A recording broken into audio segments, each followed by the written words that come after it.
點啊？落翻嚟先啦，不如。搞唔掂啊？搞唔掂啊！好啊。翻嚟先。問你個問題。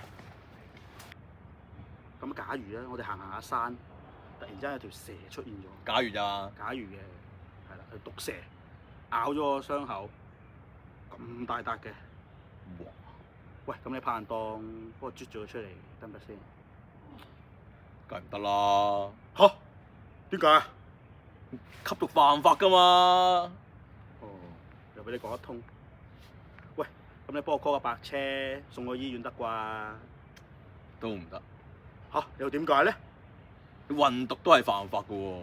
喂，咁又唔得，咁又唔得，咁你不如呢度揾個窿埋咗我算數啦。喂，都係唔得喎。咁都唔得？你藏毒都係犯法噶嘛？哇！咁你個人真係幾狠心喎！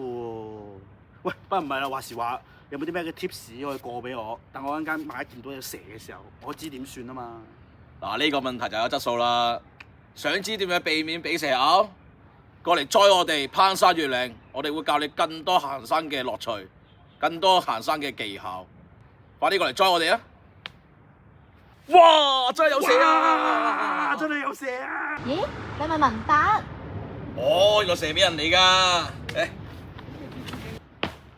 喂，蛇尾人。係呀，我哋蛇王一家去尋找伊甸園啊！喂，聽過你前排有套戲好爆喎。